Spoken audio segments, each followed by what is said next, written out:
សួស្តីអ្នកទាំងអស់គ្នាតាមរយៈបទពិសោធន៍ផ្ទាល់ខ្លួនជាមួយគ្រួសារដែលមានម្ដាយជាស្រីមានបងប្អូនអ៊ំមីងនិងមិត្តភ័ក្តិញាតិសន្តានជាស្រីហើយខ្ញុំបានដឹងឮពីទុក្ខនិងផលវិបាកនានាទាក់ទងនឹងសុខភាពទូទៅរបស់ពួកគាត់ដែលយើងតែងតែនិយមហៅថារោគស្ត្រីហើយដំណោះស្រាយប្រហាក់ប្រហែលគ្នានានាមានដូចជាការវះកាត់ការប្រើថ្នាំនានាតាមពេទ្យជំនាញបានធ្វើឡើងចំពោះពួកគាត់ដែរហើយផលវិជ្ជមានក៏បានទទួលប៉ុន្តែផលវិបាកថ្មីបន្ទាប់ពីការវះកាត់និងប្រើឱសថសាស្ត្រក៏កើតមានបន្តទៅកាន់ផ្នែកផ្សេងទៀតនៃរាងកាយរបស់ពួកគាត់ដែលមានភាពស្មុគស្មាញនិងមានកង្វល់ដែលស្ត្រីខ្លះសុខចិត្តទ្រាំរស់ជាមួយសភាពវេទនាដោយភាពគ្មានជម្រើសផ្នែកថវិកាផ្នែកជីវភាពនិងពេលវេលានិងធនធានមនុស្សដែលអាចនៅមើលថែគាត់បានហេតុនេះហើយខ្ញុំព្យាយាមស្វែងយល់ស្រាវជ្រាវនៅចំណេះដឹងសុខភាពទាក់ទងនឹងបញ្ហារបស់ពួកគាត់និងបកប្រែធ្វើជាវីដេអូមួយនេះទុកជាចំណេះដឹងទូទៅមួយសម្រាប់ញាតិសន្តានរបស់ខ្ញុំជាចម្បងតែក៏សង្ឃឹមថាជាប្រយោជន៍ជាមូលដ្ឋានបន្តិចបន្តួចដល់សាធារណជនខ្មែរដែលមិនអាចរកប្រភពព័ត៌មានចំណេះដឹងដោយខ្លួនឯងយកមកស្វែងយល់និងត្រិះរិះពិចារណាបានខ្ញុំសូមចាប់ផ្ដើមដំបូងអំពីទំនាក់ទំនងរវាងវដ្តរដូវនៃស្ត្រីនិងអរម៉ូនអេស្ត្រូចិនមានរឿងមួយដែលសាមញ្ញខ្លាំងមែនទែនតែធ្វើឲ្យមានការយល់ច្រឡំយ៉ាងខ្លាំងជាដំបូងយើងនាំគ្នាពន្យល់អំពីអរម៉ូនអេស្ត្រូចិនថាវាជាអ្វីអរម៉ូនអេស្ត្រូចិននេះគឺធ្លាប់មានមនុស្សខ្លះហៅថាអរម៉ូនស្រីដែលជាន័យប្រដូចប៉ុណ្ណោះអរម៉ូនអេស្ត្រូចិនប្រៀបដូចជាភ្នាក់ងារទំនាក់ទំនងដែលបង្កើតពីក្រពេញអូវែរនៃដៃស្បូនទាំងសងខាងបញ្ជូនចេញតាមរយៈចរន្តឈាមទៅភ្ជាប់ក្នុងផ្នែកនៃជាលិកានានាដែលមានអ្នកចាំទទួលអរម៉ូនអេស្ត្រូចិននេះឧទាហរណ៍ពេលយើងកំពុងមើលអេក្រង់ទូរស័ព្ទមាននរណាម្នាក់និយាយមកកាន់យើងតាមរយៈឧបករណ៍ដែលមាន speaker សំឡេងនោះនឹងចូលក្នុងត្រចៀកយើងហើយយើងទទួលបានព័ត៌មានសំឡេងនិយាយរបស់អ្នកក្នុងទូរស័ព្ទនោះប្រៀបដូចជា estrogen អេក្រង់ទូរស័ព្ទនិង speaker ប្រៀបដូចជាចរន្តឈាមដែលបញ្ជូនសំឡេងអ្នកនិយាយទៅកាន់ត្រចៀកអ្នកស្ដាប់ដែលត្រចៀកអ្នកស្ដាប់នោះប្រៀបដូចជាអ្នកចាំទទួលដូចគ្នាដែរ estrogen គឺមានអ្នកចាំទទួលពីក្នុងថ្លើមក្នុងស្បូនក្នុងឆ្អឹងក្នុងខួរក្បាលនិងក្នុងដៃស្បូនហើយ estrogen ក៏ធ្វើដំណើរពីដៃស្បូនម្ខាងទៅកាន់ដៃស្បូនម្ខាងទៀតផងដែរអញ្ចឹងជាមូលដ្ឋានក្រពេញទាំងឡាយដែលនៅក្នុងរាងកាយយើងទាំងអស់មានភាពខុសគ្នាពីគ្រឿងក្នុងនិងភាពខុសគ្នាពីសរីរាង្គផ្សេងត្រង់ថា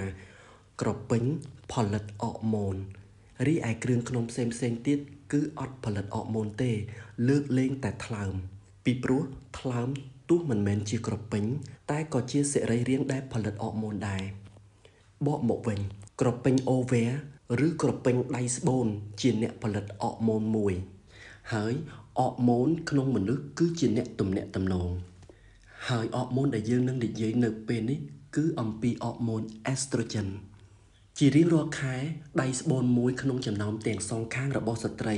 នឹងសម្ដែងឫទ្ធិហើយបញ្ជូនអរម៉ូនចូលទៅក្នុងឈាមក្នុងរយៈពេល28ថ្ងៃនៃវដ្តធម្មតានៅថ្ងៃទី14គាត់នឹងមានការកើនឡើងនៃអរម៉ូនអេស្ត្រូចិនបន្ទាប់មកវានឹងធ្លាក់ចុះដែលវេលានោះជាវេលានៃការបញ្ចេញពងអូវុលដែលត្រៀមចាំបង្កកំណើតកូនតែខណៈនោះអរម៉ូនផ្សេងទៀតក៏បានផលិតនិងបញ្ចេញនិងកើនឡើងមកដែរឈ្មោះថា progesterone នៅថ្ងៃទី28ជាពេលដែលវដ្តរដូវចាប់ផ្ដើមម្ដងហើយម្ដងទៀតអញ្ចឹងផ្អែកលើពេលដែលពួកគាត់ជួបបញ្ហាកំឡុងពេល28ថ្ងៃនៃវដ្តរដូវវាអាចនឹងប្រាប់យើងពីបញ្ហាគឺនៅកន្លែងណាហេតុអ្វីពីព្រោះស្ត្រីជាច្រើននៅក្នុងអំឡុងពេលមួយអាទិត្យមុនការមករដូវចាប់ផ្ដើមទទួលអារម្មណ៍ដូចខ្លួនឯងមានផ្ទៃពោះឬអារម្មណ៍ដូចពោះខ្លួនឯងរក្សាជាតិទឹកហាក់ក្បាលពោះប៉ោងធំចេញមកសភាពនោះហើយគឺជាប្រតិកម្មនៃអរម៉ូនអេស្ត្រូចិននិងអរម៉ូនប្រូចេស្តេរ៉ូនបើសភាពនោះកើតឡើងអំឡុងពេលថ្ងៃទី14ដែលជាពេលបញ្ចេញអរវុលនោះយើងនឹងដឹងថាជាប្រតិកម្មនៃអរម៉ូនអេស្ត្រូចិន ហើយបើសភាពនោះកើតឡើងក្នុងអំឡុងពេលនៃវដ្តរដូវតែម្ដងនោះក៏យើងដឹងថាជាប្រតិកម្មនៃអរម៉ូនអេស្ត្រូចិនដូចគ្នាដូច្នេះឥទ្ធិពលដែលអរម៉ូនអេស្ត្រូចិនបានផ្ដល់ទៅកាន់កោសិកានានាមិនថាទាំងក្នុងថ្លើមទាំងក្នុងស្បូនឬទាំងក្នុងជីលីកានៃសូដនឬកន្លែងណាក៏ដោយគឺវានឹងបង្កើតផលប៉ះពាល់ទៅដល់សូដនប៉ះពាល់ទៅដល់ទំហំនៃសូដនហេតុនេះបើសិនយើងមានបញ្ហាណាមួយជាមួយអរម៉ូនអេស្ត្រូចិនយើងអាចប្រឈមនឹងបញ្ហាផ្សេងៗទៀតដូចជាទី1ភាពទន់នៃសូដនទី2កើតដុំក្នុងសូដនទី3ប៉ះពាល់ដល់ស្បូនទី4ប៉ះពាល់ដល់វដ្តរដូវទី5ទ្វារមាសស្ងួតទី6ប៉ះពាល់ដល់ DNA ហេតុអ្វីបានប៉ះពាល់ដល់ DNA ព្រោះអរម៉ូនអេស្ត្រូចិននឹងបញ្ជូនសារទៅកាន់ DNA ដែលអាចធ្វើឲ្យផ្នែកណាមួយក្នុងរាងកាយរបស់យើងរីកលូតលាស់និងរីកធំជាហេតុផលមួយដែលវាបង្កើតដុំសាច់ណាមួយនៅតំបន់ណាមួយបន្តិចទៀតយើងនឹងបកមកនិយាយអំពីដុំសាច់ទី7អរម៉ូនអេស្ត្រូចិនធ្វើឲ្យប៉ះពាល់ដល់រាងរៅនៃរាងកាយរបស់ស្ត្រីពិសេសផ្នែកខាងក្រោមនៃរាងកាយស្ត្រីត្រគាកទ្រង់ទ្រីផ្សេងៗនៃតំបន់នោះធ្វើឲ្យរាងកាយស្ត្រីហាក់រាងកោងនេះជាមូលហេតុដែលស្ត្រីមានស្រទាប់ខ្លាញ់ដែលជាខ្លាញ់លឺខ្លាំងខណៈដែលបុរសមិនមានភាពលឺនៅផ្នែកខាងក្រោមនៃរាងកាយនោះទេតែករណីខ្លះបុរសក៏មានដែរអញ្ចឹងការមានអរម៉ូនអេស្ត្រូចិនច្រើនពេកនឹងបណ្ដាលឲ្យមានការកកកើតខ្លាញ់ដែលមានភាពធ្ងន់ខ្លាំងនៅផ្នែកខាងក្រោមនៃរាងកាយស្ត្រីទី8ការប៉ះពាល់ដល់ឆ្អឹងទី9ប៉ះពាល់សមត្ថភាពយល់ដឹងនៃខួរក្បាលទី10ប៉ះពាល់អេឡិចត្រូឡែតក្នុងតម្រងនោមទី11ប៉ះពាល់តុល្យភាពរវាងប៉ូតាស្យូមនិងសូដ្យូមដូច្នេះទាំងនោះគឺជាផលប៉ះពាល់ជាច្រើនបង្កពីការកើនឡើងខ្លាំងពេកនៃអរម៉ូនអេស្ត្រូចិនហើយមុខងារនៃក្រពេញអូវែរឬក្រពេញដៃស្បូនគឺបង្កើតនិងបញ្ជូនអរម៉ូនអេស្ត្រូចិនទៅកាន់ផ្នែកផ្សេងៗនៃរាងកាយក្នុងមួយខែដៃស្បូនម្ខាងនឹងធ្វើការរបស់វាហើយខែក្រោយទៀតដៃស្បូនម្ខាងទៀតឆ្លាស់គ្នាធ្វើការដោយបង្កើតការបញ្ចេញអរវល់វាឆ្លាស់គ្នាទៅវិញទៅមកអញ្ចឹងហើយបើពេលណាយើងមានអាការៈឈឺចង្កេះផ្នែកខាងស្ដាំជាសញ្ញាសម្គាល់ដែលក្រពេញដៃស្បូនខាងស្ដាំផលិតអរម៉ូនអេស្ត្រូចិនច្រើនលើសលប់ពេកបើឈឺខាងឆ្វេងគឺជាសញ្ញាដែលដៃស្បូនខាងឆ្វេងផលិតអេស្ត្រូចិនច្រើនពេកឬពេលខ្លះសញ្ញានោះក៏អាចកើតឡើងតាមរយៈមុនលើផ្ទៃមុខម្ខាងណារបស់យើងដូចនឹងការឈឺចង្កេះផ្នែកណាមួយរបស់យើងដែរអញ្ចឹងជាម្ដងទៀតក្រពេញអូវែរនិងក្រពេញដៃស្បូនផលិតអរម៉ូនអេស្ត្រូចិនហើយដែលអរម៉ូនដែលមានភាពលើសលប់នោះបង្កើតរាល់ផលប៉ះពាល់ផ្សេងៗគ្នាក្នុងរាងកាយឥឡូវនេះតាមការពន្យល់ខាងលើយើងសម្គាល់ដឹងហើយថាបញ្ហាជាទូទៅនៃដៃស្បូនគឺជាការផលិតលើសលប់នៃអរម៉ូនអេស្ត្រូចិនពីដៃស្បូននោះមកដែលគេហៅថា estrogen dominant មានន័យថាអរម៉ូនអេស្ត្រូចិនច្រើនពេកតើមានរឿងអ្វីកើតឡើងពេលដែលអរម៉ូនអេស្ត្រូចិននោះច្រើនពេករឿងដែលនឹងអាចកើតឡើងមានដូចជាទី1ការមករដូវមានសភាពខ្លាំងធ្ងន់ធ្ងរទី2ការរមូលក្រពើទី3មិនមករដូវទី4ភាពមិនទៀងទាត់នៃការមករដូវទី5វដ្តរដូវមិនទៀងទាត់ទី6រយៈពេលនៃការមករដូវមានសភាពយូរទី7ធ្លាក់ឈាមធ្ងន់ធ្ងរជាងមុនទី8គ្រប់បញ្ហាទាំងអស់ដែលតាក់ទងនឹងការមករដូវនឹងត្រូវមានការរំខានដោយសារភាពលើសលប់នៃអរម៉ូនអេស្ត្រូចិននេះហើយកត្តាជំរុញបន្ថែមធ្វើឲ្យអរម៉ូនអេស្ត្រូចិនកើនឡើងទៀតគឺថាវាក៏អាចមកពីអរម៉ូនប្រូជេស្តេរ៉ូនមានកម្រិតទាបហេតុអ្វីពីព្រោះបើអេស្ត្រូចិនបង្កឲ្យយើងលែងមានមករដូវវាក៏នឹងអាចបញ្ចេញប្រូជេស្តេរ៉ូនដែរអញ្ចឹងបើកម្រិតប្រូជេស្តេរ៉ូនធ្លាក់កាន់តែទាបកម្រិតអេស្ត្រូចិនកាន់តែកើនកន្លែងនេះយើងត្រូវដឹងថាអេស្ត្រូចិននិងប្រូជេស្តេរ៉ូនវាធៀបគ្នាប្រៀបដូចជាជញ្ជីងឬប្រៀបដូចទងក្មេងលេងបើម្ខាងធ្លាក់ចុះខ្លាំងកម្រិតណាម្ខាងទៀតនឹងបះឡើងកាន់តែខ្លាំងកម្រិតនោះដែរចំណុចនេះគឺដូចរ៉ែអំបិលនិងប៉ូតាស្យូមក្នុងរាងកាយមនុស្សអញ្ចឹងបើអំបិលឡើងកាន់តែខ្ពស់បានន័យថាប៉ូតាស្យូមកាន់តែធ្លាក់ចុះក្រោមទី9អាការៈឈឺក្បាលក៏ចេញពីភាពលើសលប់នៃអេស្ត្រូចិនទី10មានសភាពហើមតាមកន្លែងនានានៃរាងកាយដែលហាក់ដូចជាដក់ទឹក fluid retention ទី11កើត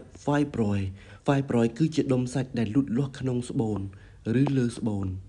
ទី12កើតជំងឺ endometriosis គឺជាជាលិកាស្រទាប់ខាងក្នុងស្បូនមានសភាពមិនត្រឹមត្រូវដែលបណ្ដាលឲ្យឈឺចាប់និងរលាកកន្លែងនេះមានចាំដែរទេដែលយើងនិយាយអំពី DNA ខាងលើគឺថាភាពលើសលប់នៃ estrogen ក៏ធ្វើឲ្យប៉ះពាល់ដល់ DNA ហើយបំរែបំរួល DNA នឹងធ្វើឲ្យមានការរីករូតលាស់នៃជាលិកាទាំងនោះវានឹងធ្វើឲ្យកើនទំហំនៃដុំផ្សេងទី13ការកើតស៊ីសនេះគឺជាដុំដូចថង់ដែលមានសារជាតិរាវជាទូទៅកើតនៅក្នុងដៃស្បូនតែពេលខ្លះក៏កើតក្នុងទ្រូងដែរទី14ការកើតគ្រោះក្នុងប្រមាត់ហេតុអ្វីពីព្រោះអរម៉ូន estrogen នឹងប្រមូលផ្ដុំ cholesterol ឡើងជាកំហាប់ក្នុងថង់ប្រមាត់ដែលអាចកកើតជាគ្រោះអញ្ចឹងគ្រោះក្នុងប្រមាត់ក៏កើតពីកម្រិតលើសលប់នៃ estrogen ដែលគេតែងតែឃើញមានគ្រោះនោះបន្ទាប់ពីការមានផ្ទៃពោះព្រោះអំឡុងពេលវត្តរដូវនិងអំឡុងពេលពពោះមានការកើនឡើង estrogen ខ្ពស់ទី15មហារីកភាពលើសលប់នៃ estrogen អាចរួមចំណែកធ្វើឲ្យមានមហារីកអានឹងក៏ជាមូលហេតុដែរមួយក្នុងចំណោមថ្នាំប្រឆាំងមហារីកឈ្មោះថា tamoxifen ដែលថ្នាំនេះនឹងចូលទៅចាក់សោអ្នកដែលចាំទទួលអរម៉ូន estrogen ដើម្បីបន្ថយហានិភ័យមហារីកអញ្ចឹងភាពលើសលប់នៃ estrogen ក៏រួមចំណែកបង្កើតឱកាសមហារីក16បញ្ហាក្រពេញទីរ៉ូអ៊ីតដែលនៅកំពង់កហេតុអ្វីព្រោះក្រពេញទីរ៉ូអ៊ីតក៏មានអ្នកចាំទទួល estrogen បើសិន estrogen ច្រើនពេកនៅក្នុងរាងកាយវានឹងអាចបិទអ្នកទទួលដែលនៅក្នុងក្រពេញទីរ៉ូអ៊ីតហើយបិទទាំងអរម៉ូនទីរ៉ូអ៊ីតមិនឲ្យចូលបានពេលនោះមុខងារក្រពេញទីរ៉ូអ៊ីតនឹងថយចុះសភាពខ្សោយខ្សោយនៃមនុស្សនឹងកើតឡើងដែលហៅថា hypothyroid នេះជាមូលហេតុមួយបន្ទាប់ពីការពពោះស្ត្រីជាច្រើនប្រឈមនឹងបញ្ហាក្រពេញទីរ៉ូអ៊ីតដែរតែមិនមែនជាកត្តាចម្បងនៃបញ្ហាក្រពេញទីរ៉ូអ៊ីតទេព្រោះមានកត្តាផ្សេងដែលជាកត្តាបង្កចម្បងដែរដូច្នេះចំណុចទាំងនោះគឺជាផលប៉ះពាល់នៃភាពច្រើនលើសលប់របស់អរម៉ូន estrogen ដែលបានបង្កើតឡើងក្នុងរាងកាយយើងឥឡូវសំណួរសួរថាតើនៅមានអីដែលយើងមិនទាន់ដឹងហើយអាចបង្កឲ្យកើនលើសលប់អរម៉ូន estrogen នឹងទៀតទេចម្លើយទី1មជ្ឈដ្ឋានដែលយើងរស់នៅហេតុអ្វីយើងដឹងឬទេថាយើងកំពុងរស់នៅក្នុងមជ្ឈដ្ឋានដែលស្រោចស្រពទៅដោយសារជាតិថ្នាំសម្លាប់សត្វល្អិតដូចជា pesticide, insecticide និងថ្នាំកម្ចាត់ស្មៅថ្នាំសម្លាប់មេរោគនិងថ្នាំសម្លាប់សត្វល្អិតប្រភេទ DDT ជាដើមដែលប្រតិកម្មរបស់ពួកវាមានលំនាំដោយអរម៉ូន estrogen គេបានហៅវាថាបរិស្ថានដែលរំខានដល់ប្រព័ន្ធបញ្ចេញអរម៉ូននិយាយម្យ៉ាងទៀតគឺសារជាតិគីមីក្នុងមជ្ឈដ្ឋានដែលយើងរស់នៅវានឹងធ្វើត្រាប់តាមអរម៉ូន estrogen កោសិការបស់យើងអាចទទួលសារជាតិគីមីទាំងនោះចូលក្នុងខ្លួនហើយសារជាតិគីមីទាំងនោះចាប់ផ្ដើមមានឱកាសធ្វើចរិតឬចម្លងឬធ្វើត្រាប់តាមអរម៉ូន estrogen ទី2ការព្យាបាលដោយប្រើថ្នាំអរម៉ូនពីខាងក្រៅមកជំនួសវិញ hormone replacement therapy ដែលហៅកាត់ថា HRT ហេតុអ្វីធម្មតាគេហៅថ្នាំនឹងថាការព្យាបាលដោយបញ្ចូល estrogen ពីខាងក្រៅជំនួសប៉ុន្តែគេក៏បានរកឃើញថា estrogen ក៏អាចបង្កមហារីកអញ្ចឹងវិធីច្នៃរបស់គេគឺគេដាក់បន្ថែមបន្តិចនៅ progesterone ដើម្បីរារាំងឬបន្ថយហានិភ័យមហារីកហើយគេក៏ហៅវិធីនោះថាការព្យាបាលដោយការជំនួសអរម៉ូន HRT តែយ៉ាងណាក៏ដោយប្រភេទអរម៉ូន estrogen ពីខាងក្រៅទាំងនោះគឺជាប្រភេទសំយោគឬសុបនិមិត្តដែលផលិតចេញពីទឹកនោមសេះដែលកំពុងមានកូនប៉ុន្តែសត្វសេះគឺមានភាពខុសគ្នាច្រើនណាស់ពីរាងកាយរបស់យើងរាងកាយយើងដែលជាមនុស្សមិនមែនបង្កើតមកសម្រាប់ទៅប៉ះជាមួយនឹងអរម៉ូន estrogen របស់សត្វសេះទេអញ្ចឹងវាធ្វើឲ្យមានបញ្ហាច្រើនដល់ស្ត្រីពេលដែលពួកគាត់បានទទួល HRT ទី3ថ្នាំពន្យាកំណើតទី4គឺសណ្តែកសៀងជាពិសេសគឺម្សៅប្រូតេអ៊ីនប្រភេទ soy protein isolate 95% នៃ soy protein isolate ជាប្រភេទអាហារដែលបានកែច្នៃហ្សែនគេនិយមដាក់ប្រូតេអ៊ីនប្រភេទសណ្តែកសៀងនេះនៅក្នុងប្រភេទផលិតផលអាហារជាច្រើនដូចជាអាហារពេលព្រឹកដែលកែច្នៃជាប្រអប់នៅក្នុងផលិតផលអាហារទារកនៅក្នុងនំបន្ទះប្រូតេអ៊ីននៅក្នុងម្សៅប្រូតេអ៊ីនក្រឡុកហើយម្សៅប្រូតេអ៊ីនប្រភេទសណ្តែកសៀងជាប្រភេទប្រូតេអ៊ីនដែលមានតម្លៃថោកគ្រូពេទ្យផ្នែកឱសថសាស្ត្រ ឈ្មោះ McDougall បានរកឃើញថាប្រូតេអ៊ីនសណ្តែកសៀងអាចមានឥទ្ធិពលដល់ការមានដុំសាច់ក្នុងស្បូន fibroid និងដុំសាច់ក្នុងថ្លើម tumor in the liver ទី5ការថយចុះនៅអរម៉ូន progesterone នៅចាំបានទេដែលប៉ុន្មាននាទីមុនយើងបាននិយាយអំពីការថយចុះនៃ progesterone ដែរនោះគឺថាពេលដែលយើងចាប់ផ្ដើមឈប់មករដូវកំឡុងពេលត្រៀមអស់រដូវឬកំឡុងពេលកំពុងឆ្លងចូលការអស់រដូវទាំងស្រុងពេលនោះអ្នកអាចមានបញ្ហាជាមួយការធ្លាក់ចុះនៃអរម៉ូន progesterone ដែលធ្វើឲ្យ estrogen កាន់តែកើនឡើងថែមទៀតពីព្រោះនៅចាំបានទេថា estrogen និង progesterone វាធ្វើការដូចជញ្ជីងឬដូចទងក្មេងដែលបើសិនជាម្ខាងធ្លាក់ទៀតម្ខាងទៀតនឹងបះឡើងខ្ពស់នេះហើយជាបញ្ហាដែលយើងនឹងត្រូវប្រឈមទី6បញ្ហាថ្លើមហេតុអ្វីពីព្រោះថ្លើមគឺជាកន្លែងដែលបន្សាបភាពពុលដែលមាន estrogen ច្រើនពេកបានន័យថាបើថ្លើមយើងមានសុខភាពល្អ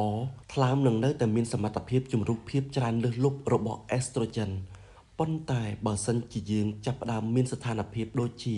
ទល់លាមកបញ្ហាថង់ប្រមាត់ថ្លើមដែលមិនសូវមានសុខភាពល្អ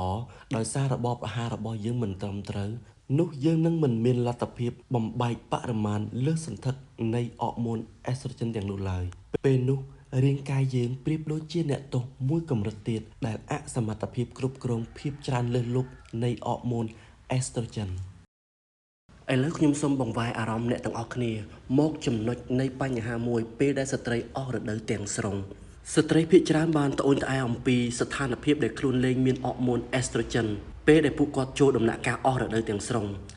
អញ្ចឹងហើយពេលពួកគាត់ថាពួកគាត់ត្រូវហូបអរម៉ូន estrogen ជំនួយជាមួយការគិតតគ្នាថា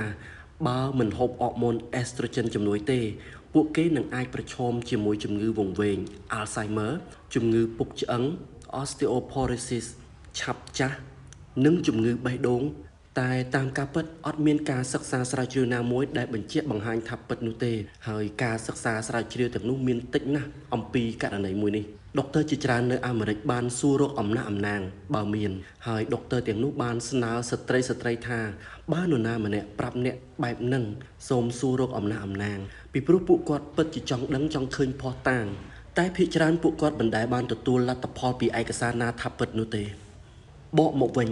ដែលបញ្ជាក់ភ្ជាប់ជាមួយក្តីបារម្ភទាំងនោះខ្ញុំចង់ពន្យល់រឿងមួយថាក្នុងរាងកាយយើងមានសរីរាង្គសម្រាប់បំរុងឬសម្រាប់បង្ការចំនួន2ទៀតទុកសង្គ្រោះយើងពេលអស់រដូវហើយនោះគឺក្រពេញ adrenal ដែលនៅជាប់ពីលើតម្រងនោមទាំងសងខាងរូបរាងរបស់វាស្រដៀងមួកអញ្ចឹងក្រពេញ adrenal មួយគូនឹងហើយដែលនឹងផលិតអរម៉ូនដូចក្រពេញដៃស្បូនដែរទោះជាបរិមាណអរម៉ូនដែលផលិតពីក្រពេញ adrenal មិនដូចក្រពេញដៃស្បូនតែជាអរម៉ូនដូចគ្នាអញ្ចឹងដំណើរការធម្មជាតិរបស់វាគឺពេលដៃស្បូនត្រូវបានបិទឬលែងដំណើរការពេលនោះមុខងារផលិតអរម៉ូននឹងត្រូវបានផ្ទេរទៅកាន់ក្រពេញ adrenal ដែលជាប់ពីលើតម្រងនោមនោះវិញអ្វីមួយទៀតដែលដុកទ័របានសង្កេតឃើញគឺពេលដែលស្ត្រីឈានចូលការអស់រដូវទាំងខ្លួនក៏កំពុងមានបញ្ហាក្រពេញដែលនៅពីលើតម្រងនោមនោះទៀតអញ្ចឹងអ្វីទាំងអស់ដែលធម្មជាតិបានផ្ដល់លទ្ធភាពឲ្យ adrenal ត្រៀមបំរុងទុកជំនួសការងាររបស់ដៃស្បូនលែងមានប្រសិទ្ធភាពពេលនោះស្ត្រីចាប់ផ្ដើមជួបបញ្ហាទាំងនេះដូចជាទី1មានកម្ដៅនៅផ្នែកខាងលើនៃរាងកាយ hot flash ពិសេសម្ដុំមុខកញ្ចឹងកនិងដើមទ្រូងទី2បែកញើសនៅពេលយប់ទី3ទ្វារមាសស្ងួតទី4ការឡើងគីឡូហេតុអ្វីពីព្រោះ adrenal ដែលជាប់ពីលើតម្រងនោមវាត្រូវធ្វើការធ្ងន់ធ្ងរដែលជាកត្តាមួយបង្កឲ្យក្បាលពោះមានសភាពហើមដូចមានទឹកនិងមានក្បាលពោះដែលមានខ្លាញ់ច្រើនជាងមុនដូច្នេះបើសិនអ្នកមានបញ្ហាណាមួយជាមួយក្រពេញ adrenal ដែលនៅជាប់ពីលើតម្រងនោមមុនការអស់រដូវគឺកាន់តែមានផលវិបាកក្រោយការអស់រដូវក្នុងស្ថានភាពនេះស្ត្រីមួយភាគធំសម្រាប់ហូបថ្នាំអរម៉ូនហើយថ្នាំអរម៉ូនប្រភេទដូចជា bioidentical គឺកាន់តែបង្អាក់តួនាទីរបស់ក្រពេញបង្កើតអរម៉ូនថែមទៀតអ្វីដែលយើងគួរធ្វើគឺស្វែងយល់អំពីដំណោះស្រាយក្នុងការថែទាំគាំទ្រក្រពេញទាំងអស់របស់យើងមិនថាក្រពេញដៃស្បូនក្រពេញទីរ៉ូអ៊ីតដែលនៅបំពង់កក្រពេញ adrenal ដែលនៅលើតម្រងនោម ពីព្រោះដោយខាងដើមដែលយើងបាននិយាយតួនាទីក្រពេញគឺបង្កើតអរម៉ូនហើយបញ្ជូនចេញទៅគ្រប់កន្លែងនៅក្នុងរាងកាយយើងតាមចរន្តឈាមឥឡូវនេះតើយើងធ្វើដូចម្តេចអំពីបញ្ហាទាំងនោះមាន4ដំណោះស្រាយដែលដុកទ័រគាត់ណែនាំទី1 Phytoestrogenes វាជាឈ្មោះនៃអំបូរបន្លែរុក្ខជាតិដែលមនុស្សភាគច្រើនមានទំនោរកិច្ចមិនសូវហូបឬមិនហូបតែម្ដងដូចជា crucifer vegetable kale broccoli Brussels sprout cabbage ក្រុមអាហារបន្លែប្រភេទទាំងនេះគឺជាភ្នាក់ងារប្រឆាំង estrogen មានន័យថាពេល estrogen ក្នុងខ្លួនយើងថយចុះខ្លាំងសារជាតិក្នុងបន្លែទាំងនោះនឹងជួយគាំទ្រឲ្យ estrogen ឡើងមកវិញពេល estrogen យើងឡើងខ្ពស់ខ្លាំងពេកសារជាតិក្នុងបន្លែទាំងនោះវានឹងជួយបន្ថយឲ្យទាបមកវិញគឺធ្វើឲ្យមានតុល្យភាពដោយមិនទម្លាក់ឲ្យទាបពេកហើយក៏មិនដំឡើងឲ្យខ្ពស់ដែរហើយក្រុមបន្លែទាំងនេះក៏ស្ថិតក្នុងប្រភេទបន្លែនៃភ្នាក់ងារប្រឆាំងមហារីកដែរ 2. ជៀសវាងឲ្យឆ្ងាយពីអាហារដែលមានដាក់បន្ថែមអរម៉ូន estrogen ដូចជាផលិតផលអាហារដែលយើងបានពន្យល់នៅខាងដើមរួមទាំងបន្លែដែលមិនស្គាល់ប្រភពព្យាយាមរកមើលបន្លែសរីរាង្គ 3. ផ្លាស់ប្ដូររបៀបរស់នៅដែលអាចគ្រប់គ្រងថែទាំថែរក្សាគ្រប់ក្រពេញទាំងអស់ក្នុងរាងកាយពិសេសគឺក្រពេញដៃស្បូនឬក្រពេញអូវែរនិងក្រពេញអេទ្រីណុលដែលនៅជាប់ពីលើតម្រងនោមទាំងសងខាង 4. ថែរក្សាថ្លើមហូបអាហារដែលបំប៉នទៅដល់សុខភាពថ្លើមព្រោះថ្លើមក៏មានតួនាទីគ្រប់គ្រងនិងជំរុញភាពលើសលប់ភាពពុលនៃអរម៉ូន estrogen ដែរអញ្ចឹងអ្វីដែលគ្រប់គ្រងដល់មុខងារថ្លើមក៏នឹងរក្សាតុល្យភាពនៃអរម៉ូន estrogen ដែរអ្វីដែលលើកឡើងក្នុងវីដេអូនេះគឺនឹងជួយសម្រួលដល់ស្ថានភាពអ្នកតែមិនមានន័យថាអ្នកត្រូវតែផ្ដាច់ថ្នាំពេទ្យទាំងស្រុងហើយទទួលយកការណែនាំនេះជាមួយការធានាជាសះស្បើយឬពីការការពារជំងឺផ្សេងៗនោះទេអ្នកគួរធ្វើការពិភាក្សាជាមួយពេទ្យរបស់អ្នកនិងសិក្សាអំពីដំណោះស្រាយដែលយើងបានចែករំលែកក្នុងវីដេអូនេះដោយការត្រិះរិះពិចារណានិងសម្រេចចិត្តដោយខ្លួនឯងសូមអរគុណ